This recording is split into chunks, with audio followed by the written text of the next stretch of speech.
La vie en trois lettres, le journal en trois titres sur Canal 3 Bénin. Mesdames, Messieurs, bonsoir. Voici le sommaire de cette édition.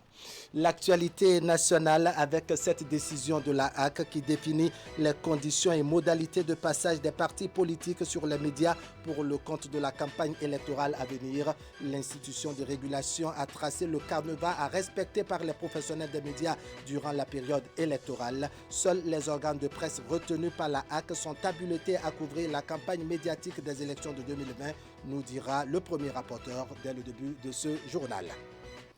Et puis, les actions du gouvernement ces 4 dernières années dans le secteur de l'éducation ne passent pas inaperçues dans le département du Zou. Les chantiers ouverts pour le compte des lycées et collèges de la région portent leurs fruits, mais dans le même temps, les partenaires sociaux estiment que certaines de leurs préoccupations sont restées en suspens. Du Zou, nous ferons un tour dans le département du Koufo pour accompagner le préfet de la région dans son périple de supervision de la campagne digitalisée de distribution des moustiquaires imprégnés d'insecticides à longue durée d'action. Les bénéficiaires sont les ménages des 6 communes du département en vue d'une lutte efficace contre le paludisme. Compte rendu à suivre avec Geoffroy Vincent avant la fin de ce journal. Voilà pour le sommaire. Bienvenue, bonsoir à tous. Pour la campagne électorale dans le cadre des communales et municipales de 2020, les conditions d'accès des partis politiques aux médias sont désormais connues. Des conditions contenues dans une décision de la Haute Autorité de l'audiovisuel et de la communication et rendue publique ce mercredi matin au siège de l'institution à Cotonou. Je vous propose ici un extrait de cette décision lu par Fernand Gbagidi. Il est le premier rapporteur de la HAC. Considérant la situation sanitaire liée à la pandémie de Covid-19 et les mesures obligatoires y afférentes, la plénière, après en avoir délibéré, décide. Seuls les organes de presse retenus par la RAC sont habilités à couvrir la campagne médiatique des élections communales de 2020. Le genre d'intervention, à l'exception des débats sur les médias retenus, est laissé à la discrétion des partis politiques dans la langue de leur choix. Il dure 40 minutes par jour et par parti politique à raison de. Pour les radiodiffusions sonores, 10 minutes le matin entre 6h et 7h, 10 minutes dans la mi-journée entre 13h30 et 14h30 pour la rediffusion du message du matin et 20 minutes le soir entre 21h et 23h. Pour les télévisions, 10 minutes le matin entre 6h et 7h, 10 minutes dans la mi-journée entre 13h30 et 14h30 pour la rediffusion du message du matin et 20 minutes le soir entre 20h30 et 22h30. Durant la période de la campagne électorale et en dehors des tranches horaires autorisées par la RAC, les comptes rendus, les publi-reportages et les autres genres journalistiques sur les activités des partis politiques sont proscrits. Le non-respect des dispositions de la présente décision expose les contrevenants à des sanctions conformément aux textes en vigueur. Une campagne médiatique particulière à cause de la pandémie du coronavirus. Nous sommes obligés de nous adapter. Nous sommes obligés de faire des sacrifices. Je sais que la pilule paraîtra amère aux yeux de nos partenaires, les professionnels des médias, mais cette pilule va nous guérir. Et pour cela, il nous faut l'avaler. En marge de la cérémonie de publication de cette décision, l'organe régulateur des médias au Bénin, comme vous allez retrouver sur ces images, a procédé donc à la remise des cartes de presse à des journalistes. On parle ici d'une cérémonie de remise symbolique. Les hommes des médias sélectionnés à cet effet sont repartis avec cette pièce professionnelle qui devra faire foi partout où besoin sera de leur appartenance à la corporation. Ces cartes, faut-il le préciser, seront acheminées vers tous les départements du pays afin que tous les ayants droit puissent en jouir, a complété ce matin le président de la Haute Autorité de l'Audiovisuel, Rémi Prosper Moretti. On va écouter maintenant une voix, celle de Séphis Béo Aguia, secrétaire général du parti Moël Bénin. On l'avait déjà entendu ce mercredi sur l'émission Actu Matin revenir sur la disqualification de son parti par la Sénat dans le cadre des prochaines élections communales et municipales. Moël Bénin a pris acte, précise-t-il, mais il va poursuivre en évoquant le nouveau partenariat qualifié de circonstanciel entre Moël Bénin et l'Union progressiste. On écoute à nouveau Séphis Béo Aguia de Moël Bénin. Comme j'ai dit, il dépendait que de nous et du droit, nous aurons pu être à ces élections. La Sénat nous a disqualifiés. Vous étiez suffisamment les motifs. Je prends simplement un exemple que la Sénat nous disqualifie et à l'occasion de la disqualification ne nous notifie même pas les mobiles ou les raisons pour lesquelles nous sommes disqualifiés. Nous avons dû demander. C'est quand nous avons fait un recours à la Cour suprême que la Cour a demandé à la Sénat. C'est à ce temps qu'on a pu savoir, parce qu'on dit qu'on nous reprochait un manque de pièces au titre de 230 dossiers. La Cour suprême a dit ceci. Puisque vous dites que vos pièces, tout était complet, la Sénat dit que ce n'était pas le cas, je vais demander aux juridictions de terrain. Je demande par exemple au tribunal de Ouida si des candidats ont pris un hasard d'échantillons de quelques 32 candidats pris, si certains ont demandé dans la foulée ou dans la période là un casier judiciaire. Ce qui n'est pas juste parce que on demande le casier judiciaire en fait, par rapport au tribunal de territoire où on est né. Pour la direction générale des impôts, c'était de vérifier si nous avons demandé le quitus fiscal à ces candidats pris au pifomètre. La direction générale des impôts a répondu que des 32, nous en avons demandé pour tous les 32. À l'exception d'un qui se candidat, notre candidat dans l'arrondissement d'Azové, nous regardons, nous tous sur notre déclaration de candidature, ce candidat n'est pas sur notre liste. Voyez-vous ? Et puis alors, d'autres candidats sont apparus, comme le maire sortant de Toribocito, M. Toledmon Robert, sur notre liste, pendant qu'il est candidat de l'Union progressiste. Nous, il n'est pas dans notre... On nous demande de fournir ces pièces complémentaires, pendant qu'il n'est pas sur notre liste de candidature.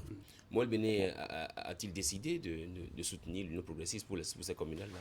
Oui, ce fut une décision sur la base d'une consultation large que le parti a menée et que j'ai personnellement conduite sur l'ensemble de nos coordinations. C'est nous qui avions fait le choix. Fort de nos lectures, fort de nos perceptions ou de nos analyses au niveau de Moël Bénin pour dire voilà ce que nous ferons. Il n'y a pas que l'Union progressiste, mais nous avons noté des proximités de vision, nous avons noté des proximités de mode de fonctionnement par ailleurs et notamment sur ces éléments, nous avons pris sur nous d'aller au niveau de l'Union progressiste dire que nous les accompagnerons pour ces élections communales et donc il faut l'entendre de façon très claire parce qu'il y a un amalgame qui veut dire c'est une fusion, c'est ceci, c'est cela. Non. Premièrement, et puis c'est une alliance. D'abord, la charte des partis actuellement n'autorise aucune alliance. Ce n'est pas une alliance, c'est l'Union progressiste qui est en candidature officiellement.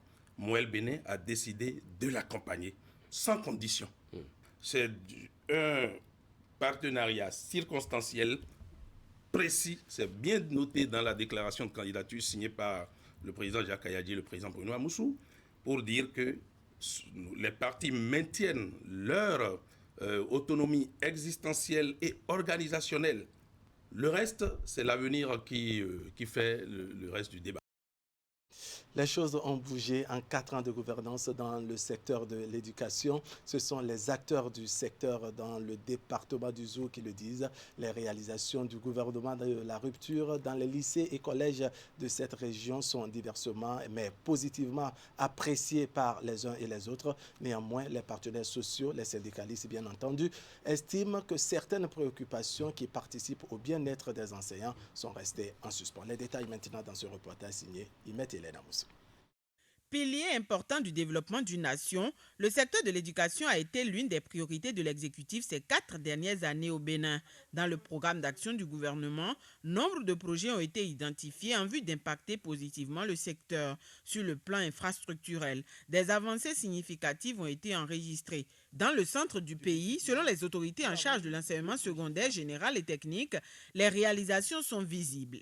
Nous avons eu 2 projets phares. Nous avons le projet SENS, le projet de soutien à l'enseignement secondaire. Ce projet a permis à mon département, le département du Zou, d'avoir 180 salles de classe, 4500 tables bancs et nous avons 360 cabines de latrines qui seront distribuées dans différents collèges du département. Le même gouvernement, le président Patrice Talon, est allé voir les Japonais et pour mon département, nous avons bénéficié de 7 salles de classe ici avec un laboratoire. Le CG en a bénéficié, le CG Seto et le CG Zoukou aussi en a bénéficié. Au CG de Mbegame, vous avez constaté l'existence d'un centre multimédia, le seul que nous avons dans le département. Avec la salle numérique, on sensibilise les élèves à s'intéresser au numérique. Il y a aussi que c'est possible que les professeurs ou l'élève fassent des recherches en direct. Excepté l'équipement et l'amélioration des conditions de travail des enseignants et apprenants, des réformes institutionnelles ont aussi été engagées. Pour les acteurs, les efforts consentis concourent à rendre meilleure la qualité de l'enseignement dans nos lycées et collèges. Aujourd'hui, nous sommes à une étape qui satisfait non seulement le système, mais permet également aux travailleurs, je veux parler de ceux-là qui n'ont pas encore un contrat définitif avec l'État, de se sentir beaucoup plus à l'aise dans leur métier d'enseignement. Ceux-là que nous appelons des aspirants, ils sont sédentarisés. La construction du lycée thématique, le maire de Boycon s'est battu pour nous trouver assez d'espace pour loger ce lycée à Sorokhomé. La remise de site est déjà faite. Le lycée thématique va être l'unique centre de formation en génie civil et en conduite d'engins lourds au Bénin. Le domaine de l'alphabétisation n'a pas été occulté. Depuis 2016, il s'exécute un programme d'alphabétisation fonctionnelle au profit des artisans ainsi que des acteurs d'autres secteurs d'activité. Cela permet à celui qui évolue dans le système éducatif non formel d'apprendre les langues nationales en application à ses activités professionnelles. Ces progrès réjouissent plus d'un.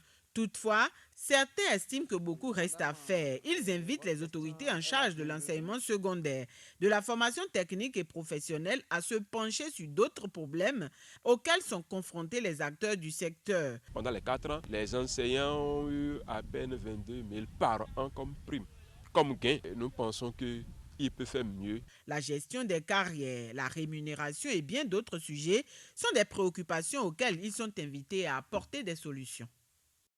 On change de destination. Cette fois-ci, nous sommes dans le département du Koufo avec le préfet Christophe Begbedji. Lundi dernier, il a effectué une descente dans 6 communes sous sa tutelle pour s'assurer de l'effectivité de la campagne digitalisée de distribution des moustiquaires imprégnés d'insecticides à longue durée d'action au ménage. La finalité, selon nos reporters Geoffroy Vincent et Florent Dourou, c'est de lutter efficacement contre le paludisme. Reportage. Tchipé, un arrondissement de la commune de Koulékamé dans le département du Koufo, ce lundi 20 avril après-midi. Des ménages préalablement dénombrés reçoivent officiellement leur lot de moustiquaires imprégnés. Ceci après avoir présenté aux agents distributeurs un coupon dont l'authenticité est vérifiée à travers des codes barres. Témoin privilégié de cet événement, le préfet Christophe Begbedji. Il est en tournée de supervision de la campagne digitalisée de distribution gratuite de moustiquaires imprégnés d'insecticides à longue durée d'action au ménage du Koufo. Je vous remercie que le gouvernement nous allons donner de moustiquaires pour nous faire chose là, pour nous protéger de ne pas voir le paludisme. C'est pour ça que je suis là pour prendre le moustiquaire. Pour le compte de cette tournée, Christophe Mengbedi a sillonné plusieurs villages et hameaux des 6 communes de son territoire de compétence. Il a ainsi pu échanger avec les bénéficiaires et leur a prodigué des conseils. Nous avons constaté que tout se passe bien. Vous voyez, c'est très bien. Vous avez vu vous-même les ménages, vous avez vu leur satisfaction. Vous avez constaté donc l'engouement qui est noté sur le terrain. Et vous avez vu aussi que les conseils sont donnés à nos parents pour que ces moustiquaires soient utilisés pour nous protéger contre les piqûres donc, des moustiques. Près de 645 000 moustiquaires imprégnés d'insecticides à longue durée d'action sont à distribuer à des ménages dans le département du Koufo. Au jour d'aujourd'hui, nous sommes au 7e jour. Nous sommes déjà à près de 47% de couverture en matière de ménage. Je profite également pour rappeler que ces moustiquaires doivent nous protéger contre le paludisme. Ce n'est pas utilisé pour d'autres fins. On a reçu les instructions du préfet d'accompagner avec DDS, le coordonnateur, d'accompagner l'équipe qui est chargée de faire la distribution des moustiquaires dans nos villages. Et c'est à cette opération que nous assistons aujourd'hui. Le paludisme est une maladie qui continue de faire des ravages en Afrique. Au Bénin, le paludisme est une maladie endémique avec des recrudescences saisonnières, notamment en période de pluie. En cette période de crise sanitaire mondiale, il y a une frange de patients qui est rigoureusement surveillée. Il s'agit des malades rénaux, communément appelés les dialysés, avec une santé déjà fragile. Ces patients sont des personnes très vulnérables. Les patrons de la clinique de dialyse du CNHU Hubert Maga de Cotonou ont donc pris sur eux la responsabilité de renforcer les dispositions de sécurité avec des mesures plutôt spéciales. Voici le reportage de Ulrich Gaba. Ils sont considérés comme des patients très vulnérables. Les dialysés, puisqu'il s'agit de cette catégorie de patients, bénéficient de soins particuliers pour maintenir leur santé au beau fixe. Un entretien qui leur impose une hygiène sanitaire très rigoureuse. En cette période de pandémie, où le monde entier fait face à la Covid-19, les mesures de sécurité sanitaire sont renforcées à leur niveau. Nous apprécions très bien les mesures mises en place. Mais nous sommes dans un secteur un peu particulier, avec des patients particuliers qui sont des malades rénaux du pays. Et les insuffisants rénaux chroniques sont des malades fragiles. Nous leur avons déconseillé de venir avec les accompagnants inutiles qui sont dans le rôle, qui traînent, qui peuvent être sujets à risque pour eux et pour nous-mêmes. Chaque dialysé bénéficiait d'emblée d'une bavette chirurgicale qu'il porte pendant toute la séance d'hémodialyse. Il peut rentrer avec, il peut rentrer même avec. Nous leur avons conseillé de rester chez eux, d'éviter des sorties inutiles, les visites, de limiter les visites, que ce soit à la maison ou auprès des amis. Compte tenu de la rigueur imposée dans ce service, notre caméra n'ira pas plus loin que cette salle d'attente. Pour les patients réunis en association, les règles imposées sont la garantie de leur vie. Ils s'y conforment et exhortent leurs camarades à respecter les consignes prescrites. Nous leur parlons beaucoup de l'après-dialyse. Parce que quand ils quittent ici et qu'ils ne se ménagent pas à la maison, ils peuvent toujours amener le mal ici. Donc, on leur demande de respecter toutes les consignes données par les autorités. Dès qu'ils sentent quelque chose d'anormal dans leur comportement habituel, ils n'ont qu'à appeler le médecin qui est d'astreinte ou bien de garde pour lui poser le problème. Nous aussi, nous sommes là. Quand ils ont des difficultés, ils nous appellent et on les indique comment ils doivent se prendre pour être vite pris en charge. Tout en saluant les efforts consentis par le gouvernement depuis la détection du premier cas et les mesures prises en guise de riposte contre la propagation du coronavirus au Bénin, les dialysés font quelques suggestions pour la prise en charge des cas suspects. Nous pensons qu'à l'heure où nous parlons, nous ne le souhaitons pas. Mais s'il y avait un dialysé qui venait à être positif, on ne sait pas où le soigner. Donc il faut que les autorités pensent à nous aider à trouver quelque part où on pourra vraiment installer un dispositif de dialyse pour que si, on ne sait jamais, si quelqu'un de dialysé était révélé positif, qu'on puisse savoir déjà où le prendre en charge pour qu'il n'arrive pas ici encore contaminer les autres. L'unité de dialyse est préoccupée par la santé de ses patients. En attendant la réponse positive à ses doléances, en cette période de crise sanitaire, elle continue d'insister sur les gestes barrières pour maintenir le coronavirus loin des dialysés. Voilà, les soutiens au gouvernement béninois dans le cadre de la lutte contre le coronavirus se poursuivent hier. Hier, nous étions mardi. Quatre organisations sont allées remettre leur contribution aux diètes de cabinet du ministre de la Santé. C'était devant nos reporters Ali Moumouni et Moufid Sabouan qui nous proposent ici un compte rendu. Pour contribuer à leur tour à la lutte contre le coronavirus au Bénin, la Fédération béninoise de football, l'organisation coïtienne Direct Aid et Mercyship sont allés exprimer leur soutien au gouvernement. À la suite de plusieurs autres structures privées, ces trois organisations ont aussi apporté des matériels pouvant aider à protéger les Béninois de la pandémie à coronavirus. Nous avons amené quelques masques ordinaires, des masques FFDP, gel à main alcoolisé 0,5 litres, thermomètre infrarouge et des gants latex. Juste pour accompagner l'effort du gouvernement. Vous savez, Direct Aid est une organisation koweïtienne à caractère humanitaire et de développement. En ces moments difficiles, nous sommes à côté pour vous soutenir avec notre modeste contribution composée de masques médicaux, avec des gels désinfectants, des bidons de solutions hydroalcooliques, des affiches de sensibilisation et des dispositifs de lave-mains. Avec ça, dans nos autres centres socio-éducatifs qui se trouvent dans les autres régions du Bénin, Direct Aid va aussi contribuer avec des aides de la même nature. Si la Fédération béninoise de football et Direct Aid ont apporté des matériels qui serviront à la protection des populations, Mercyship, quant à elle, exprime plus sa reconnaissance au personnel médical qui se trouve plus exposé à la pandémie. Notre contribution est d'une valeur d'environ 10 millions de francs CFA est composée de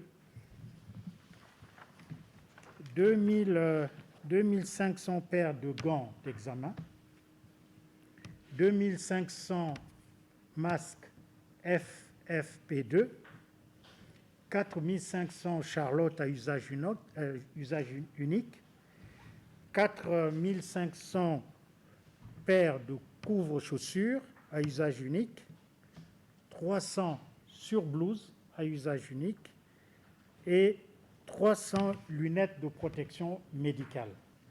Nous nous félicitons de la stratégie mise en place par le Bénin, qui est une stratégie adaptée au contexte national, aux réalités nationales. Le Bénin est l'un des rares pays qui ne fait pas du copier-coller. En dehors de ces trois organisations, une quatrième structure a aussi apporté une aide financière de 15 millions de francs CFA. Il s'agit de l'Aviation Handling Service AHS SAL, qui, après un don d'équipements médicaux et de protection, revient exprimer une nouvelle fois son soutien au gouvernement béninois. Je voudrais donc, au nom du gouvernement et au nom du ministre de la Santé, vous remercier très sincèrement pour ce don. En cette période de crise sanitaire mondiale, les actions de solidarité à l'endroit de l'État central ne cessent de pleuvoir. Chacun de son côté s'engage à accompagner l'exécutif pour lutter contre la pandémie à coronavirus. C'est dans un contexte de crise sanitaire due à la pandémie du coronavirus que la communauté musulmane s'affaire à entamer le mois de jeûne. C'est une prescription coranique qui appelle à l'observance d'un certain nombre de comportements. Comment s'approprie-t-on les exigences nouvelles liées au respect des gestes barrières avec en ligne de mire les recommandations du mois de jeûne? La question a fait l'objet d'éclairage de la part de l'imam de la mosquée centrale de Kadiaou, El Hadj Isiaka Alao Ligali, est au micro Canal 3 Bénin de Hakime Sidi Osseni et de Elvis Tonokouan. Elle écoute. Nous avons inscrit le carême, Shahrou Ramadan. C'est inscrit. On n'a pas le choix, on doit le jeûner. Mais les accoutrements qui l'accompagnent, parce que vous savez, le mois de Ramadan, c'est un mois spécial. Un mois de repentance, un mois où tous les avares deviennent généreux. Un mois dans lequel tout le monde veut vraiment être accepté par le Créateur. Parce que le mois de Ramadan, c'est le mois de la communauté musulmane. C'est le mois que Dieu a donné à Mohammed sallallahu alayhi wa sallam. Et dans ce mois, je vais te donner une nuit. Laylat al-Qadri, la nuit de la destinée. Cette nuit-là a plus de valeur que 80 000 ans. Dans l'effervescence de la richesse de cette nuit, toutes les nuits, les musulmans se rassemblent dans les mosquées, dans les quartiers. Ils se retrouvent, ils se connaissent, ils mangent ensemble. Quand l'heure de la prière sonne, ils prient ensemble, en ferveur, en demandant à Dieu la clémence, la gratitude pour l'année prochaine. Mais voilà que, comme vous avez dit, heureusement ou malheureusement, on ne pourra pas le faire. Mais que faire? Que faire? C'est difficile pour ceux-là qui ne savent pas se soustraire du monde. Je peux rester chez moi et faire un bon mois de Ramadan. Je vais faire les prières telles que je le fais et je mets dedans tous les fidèles qui priaient derrière moi. Je les mets dedans. Je dis, Dieu, je prie seul parce que c'est toi qui l'as imposé. Que les muezzins continuent de faire leur appel. Mais ça ne signifie pas, au lieu de dire Hayya la salat, c'est que Sallu fil buyut. Au lieu de dire venez à la prière, c'est que levez-vous, l'heure de la prière a sonné.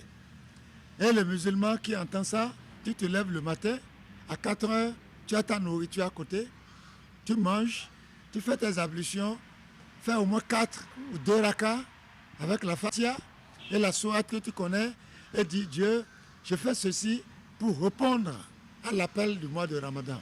Et par ta grâce, je compte le faire pendant tout le mois. Ça, c'est validé. C'est les contraintes, c'est validé. Bon, maintenant, pour ceux qui passent à des familles nombreuses, hein, des gens qui ont au moins 10 personnes à l'heure, ils peuvent se regrouper en famille, désigner un imam parmi les enfants qui connaissent bien Fatiha et Kul Huwallah, qui se mettent devant et prier. Parce que personne ne sait comment, quand et avec qui. Personne n'a cette notion-là. Comment, quand et avec qui. Personne. Et nous respirons l'air. C'est pourquoi que nous sortons pour venir prier dans la mosquée, les gens vont nous rejoindre. C'est sûr, les gens vont... Et on ne peut pas dire, il n'y a pas de gardien pour ça. Pour dire, toi là, reste. Il y en a même qui vont dire, non, on va rester serré. Il y a des fanatiques. Donc, je demande aux fidèles de respecter ce temps-là et de prier individuellement ou avec la famille. Et par la grâce de Dieu, on verra la fin de cette pandémie-là, Inch'Allah.